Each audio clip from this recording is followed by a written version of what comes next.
Hello everyone, welcome back to my channel Harshida Education. Today we are going to continue chapter 13 Ways to Multiply and Divide from class 5th Maths semester 2. So today we are going to start from Karunya the landlord. Now Karunya brought 3 fields. Karunya जो है वो 3 fields वो लेता है. तो यहाँ पे उसके पास 3 खेत दिखाए गए हैं. Field A, you can see here the field A. इसकी जो लेंथ है that is 28 metre and 27 metre broad. Here field B is 36 metre is the length and 12 metre is the breath.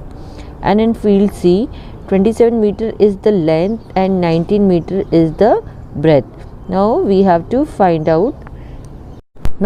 Find the area of all the 3 fields. हमको तीनों fields का area find out करना है. तो जो first field है हमने देखा it is rectangle. So what is the area of rectangle? So it is length into breadth. तो हमारा जो है वो लेंथ इनटू ब्रेथ, यानी कि जो फर्स्ट जो फील्ड है उसकी लेंथ थी 28 और ब्रेथ था 27. तो अगर आप 28 को 27 से मल्टीप्लाई करते हो तो you will get 756 square metre. I already told you how to multiply the numbers.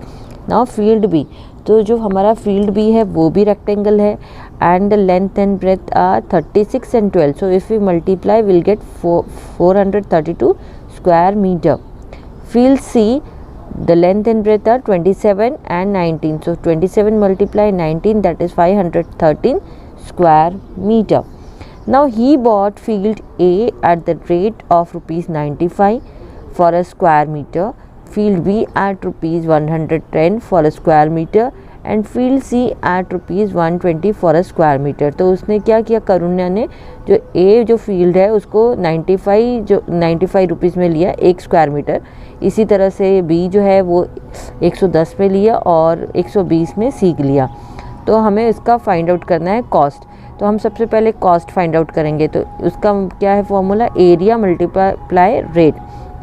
तो एरिया हम ऑलरेडी ढूंढ चुके हैं, दैट इज़ 756. तो यहाँ पे 756 है. ए जो है वो कितना है, 95 में उसने ख़रीदा. तो 756 multiply 95.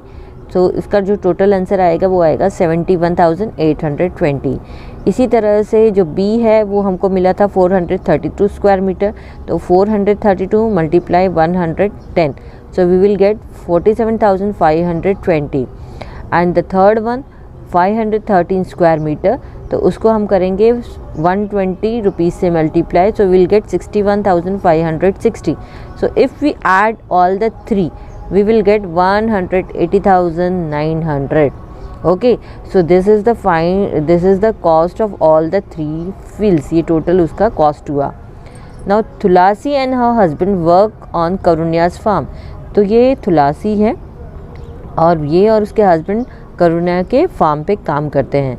The government has said that farm worker should be paid at least ₹71 for 1 day work. तो गवर्नमेंट ने ऐसा कहा है कि जो फार्म पे जो वर्कर्स काम करते हैं तो उनको एक दिन का जो वेज होता है वो 71 मिलना ही चाहिए. But he pays ₹55 to Tulsi and ₹58 to her husband.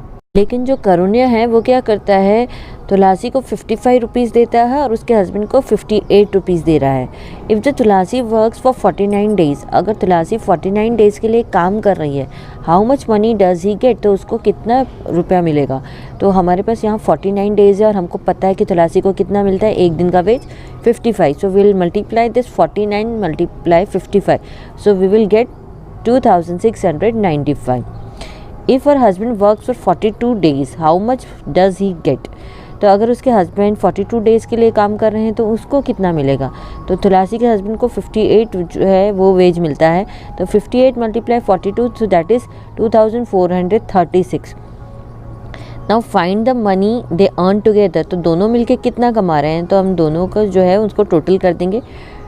2,695 plus 2,436 को अगर हम प्लस करते हैं तो we will get 5,131. I saw this in the newspaper. Government of different states have said that farm worker should not be paid less than this salary for a day work. तो यहाँ पे जो थुलासी है वो बोल रही है कि मैंने ये न्यूज़पेपर में कटिंग देखी है कि जो गवर्नमेंट है उसने डिसाइड किया है कि अलग अलग स्टेट्स में जो फार्म वर्कर्स हैं उनको ये सैलरी मिलनी चाहिए और इससे कम नहीं मिलनी चाहिए एक दिन की। तो यहाँ पे दिखाया है हरियाणा जो है उसका 135 रेट है, राजस्थान में 73 है, मध्य प्रदेश में 97 है, उड़ीसा में 75 है। तो the table shows the amount fixed by 4 states. तो यहाँ पे 4 स्टेट्स में जो भी अमाउंट फिक्स किया गया है वो दिखाया है आपको। For farm work which state has fix the highest amount and which state has fix the lowest amount. तो हम ये देख के बता सकते हैं कि कौन से स्टेट ने सबसे ज़्यादा अमाउंट फिक्स किया है, कौन से ने सबसे कम। तो यहाँ पे आप देख सकते हो 135 हरियाणा ने फिक्स किया है और राजस्थान ने 73। So the Haryana has fix the highest amount and Rajasthan has fix the lowest amount. Now Bhairav Singh is a worker इन राजस्थान। तो भैरव सिंह क्या है, राजस्थान में एक वर्कर है। If he works for 8 weeks on the farm how much will he earn. तो अगर वो 8 weeks के लिए काम करता है राजस्थान में तो उसको कितना मिलेगा। तो पहले यहाँ देखिए जो पर डे का वेज है वो है 73 और एक वीक में होते हैं 7 डेज। तो 73 × 7, सो दैट मीन्स एक हफ्ते का उसको 511 मिलेगा। और यहाँ बोला जा रहा है कि अगर 8 हफ्ते के लिए वो काम कर रहा है तो 511 से हम 8 को मल्टीप्लाई करेंगे, we will get 4088। That means for 8 weeks he is getting 4088। Neelam is a worker in Haryana. Neelam क्या है, हरियाणा में एक वर्कर है। If she works for 2.5 months on the farm, अगर वो 2.5 महीने के लिए फार्म पे काम कर रही है, how much will she earn, तो उसको कितना मिलेगा। तो पहले हम देख लेते हैं हरियाणा में कितना जो है salary for 1 day, that is 135, ठीक है। और यहाँ 2.5 मंथ की बात करी है तो 2.5 मंथ क्या कर सकते हैं, हमको इतना पता है कि एक मंथ में जो नॉर्मल जो डेज़ होते हैं वो होते हैं 30। सो हम कैलकुलेट करेंगे 2.5 हम 2.5 को 30 से मल्टीप्लाई करेंगे, ठीक है। तो 75 डेज़ आ जाएंगे हमारे। तो 75 डेज़ हुए। हरियाणा में एक दिन का जो वेज है दैट इज़ 135। सो 135 को 75 से मल्टीप्लाई अगर करते हैं so that means 10,125। So she will get this much amount. Next is how much more will a farm worker in Madhya Pradesh get than a worker in Orissa after working for 9 weeks। तो यहाँ ऐसा पूछा गया है कि कितना ज़्यादा एक फार्म वर्कर को मिलेगा अगर वो मध्य प्रदेश में काम कर रहा है और उड़ीसा में काम कर रहा है। मतलब यहाँ पे ये 9 वीक्स के लिए अगर वो काम कर रहा है तो मध्य प्रदेश और उड़ीसा में से सबसे ज़्यादा उसको किसको मिलेगा। तो हम पहले देख लेते हैं। तो मध्य प्रदेश में 97 बताया है और उड़ीसा में 75 बताया है, ठीक है। सो wages for a day in Madhya Pradesh is 97 and wages for a day in Orissa is 75। अब हम देखते हैं डिफरेंस। तो डिफरेंस इन डेली वेजेस, तो 97 में से हम अगर हम 75 को माइनस करते हैं तो यहाँ 22 हमारा आ रहा है डेली वेजेस, ठीक है। तो number of days in 9 weeks, तो हम क्या करेंगे 9 वीक्स के नंबर ऑफ डेज़ को हम पहले कैलकुलेट करते हैं। तो 9 वीक्स मल्टीप्लाई एक हफ्ते में कितने दिन होते हैं 7। So 9 × 7 that means 63 days are there.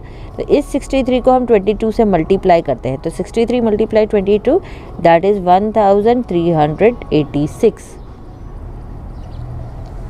Okay. Now farmers in Vidarbha Maharashtra. तो Vidarbha is facing a very serious problem. तो विदर्भा जो है वहाँ पे बहुत ही सीरियस प्रॉब्लम है। There was no rain and crops failed.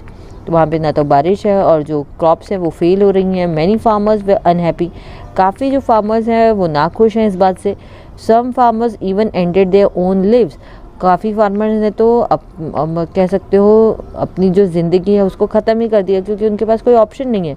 A newspaper reporter went around the area and spoke to the people. तो एक न्यूज़ रिपोर्टर वहाँ पे गया और वहाँ के लोगों से उन्होंने बात करी। He wrote this 2 reports. तो उसने बात करके 2 रिपोर्ट्स लिखी है। Satish story. Satish is a 13-year-old boy. His father had taken a loan for farming. तो सतीश 13 साल का एक लड़का है और उसके फादर ने खेती करने के लिए बैंक से लोन लिए है। But the crops failed. लेकिन उसकी जो खेती है वो सक्सेसफुल नहीं हुई, वो ख़राब हो गई हैं। Now Satish mother has to pay ₹5,000 every month for the loan. अब सतीश की मम्मी को हर मंथ 5,000 रुपीज़ लोन जो है वो भरना पड़ रहा है। सतीश स्टार्टेड वर्किंग, तो सतीश ने क्या किया, काम करना शुरू कर दिया है। He looked after 17 goats of the village, तो वो गांव में 17 गोट्स का ध्यान रखता है।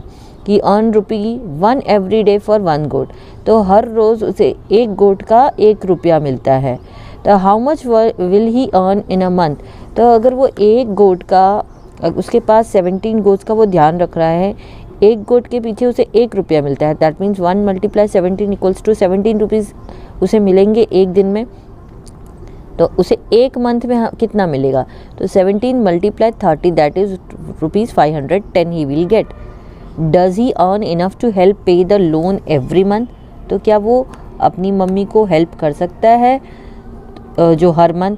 तो सतीश अर्निंग जो है वो पर मंथ, आपने देखा, हमने क्या कितना देखा, 510, और उसकी मम्मी को कितना पे करना पड़ रहा है, 5000। तो no, he can not help. Now how much will he earn in 1 year, तो वो एक साल में कितना कमाएगा। तो अगर मतलब जो 30 दिन का है वो 510 कमाता है, तो 510 × 12, सो ही विल गेट 6120। यहाँ पे जो 6120 है वो पूरे साल का कमा रहा है, जबकि उसकी मम्मी को एक मंथ में 5000 देना पड़ रहा है। So this is very less amount. Okay, now next is Kamla Bai story. To help farmers the state government gave cows, तो यहाँ पे जो स्टेट गवर्नमेंट है उन्होंने फार्मर्स को हेल्प करने के लिए गाय वगैरह दी है। कमला बाई गुडे ऑल्सो गॉट अ काउ, तो कमला बाई को भी एक काउ मिली है। The cost of the cow was ₹70,500, तो इस गाय का जो प्राइस था वो 17,500 है। शी हैड टू पे ₹5,500 and the government spend the rest of the money, तो कमला बाई को क्या करना है, 5,500 देना है और बाकी का जो पैसा है वो गवर्नमेंट पे करेगी। Now how much did the government spend on the cow, तो अगर हम देखें तो अगर 17,500 कॉस्ट जो है वो गाय का है, उसमें से 5,500 कमला बाई पे करती है, तो गवर्नमेंट कितना पे करेगी, तो 17,500 minus 5,500 that is 12,000 government has to pay. If 9 people from her village got cows, how much did the government spend in all, तो अगर उसके गांव में 9 लोगों को गाय मिलती है और जो गवर्नमेंट है वो पे कर रही है, तो गवर्नमेंट को कितना टोटल पे करना पड़ेगा। तो हमने एक का तो देख लिया कि गवर्नमेंट अगर एक के पीछे 12,000 पे कर रही है एक गाय का, तो 12,000 × 9 दैट इज़ 1,08,000। But Kamla Bai was not happy, लेकिन कमला बाई खुश नहीं थी। She had to spend ₹85 every day on the cow, क्योंकि कमला बाई को हर रोज़ काउ के पीछे 85 रुपीज़ खर्च करने पड़ते थे। She made some money by selling the milk, तो उसने कुछ अमाउंट मनी जो है वो मिल्क को बेचकर किया। But still she wanted to sell the cow, लेकिन अभी भी वो काउ को बेचना चाहती थी। If Kamla Bai spends ₹85 a day, find out how much she will spend in 1 month, तो अगर जो कमला बाई है वो एक दिन में गाय के पीछे 85 रुपीज़ खर्च कर रही है, तो एक महीने में कितना खर्च करेगी, तो 85 × 30 that is 2,550। The cow gives 8 litre of milk every day, how much will it give in 1 month, ये काउ है वो एक दिन में 8 लीटर दूध देती है, तो एक मंथ में वो कितना दूध देगी, सो 8 × 30 that is 240 litre. If the milk is sold at ₹9 पर लीटर, तो अगर जो मिल्क है वो 9 रुपीज़ पर लीटर बिकता है, तो how much money will Kamla Bai make in 1 month, तो कमला बाई एक महीने में कितने रुपए जमा कर सकती है, so 9 litre equals to 240 that means 2,160 she can collect. So the money spent on keeping the cow was, तो जो मनी जो है उस काउ को रखने का वो कितना होगा, 2,550। Money earn by selling the milk, तो मनी जो वो अर्न करेगी उस दूध को बेचकर वो कितना करेगी, तो 2,160। Now which is more, money spent on the cow और मनी अर्न फ्रॉम इट, तो कौन सा ज़्यादा हुआ, जो मनी उस काउ के पीछे खर्च किया या मनी जो अर्न किया। तो यहाँ देखिए money spent on keeping the cow was 2,550 minus selling the milk that is 2,160, तो जो डिफरेंस आएगा वो आएगा 390। So till here, in our next video we'll continue the chapter. Bye bye.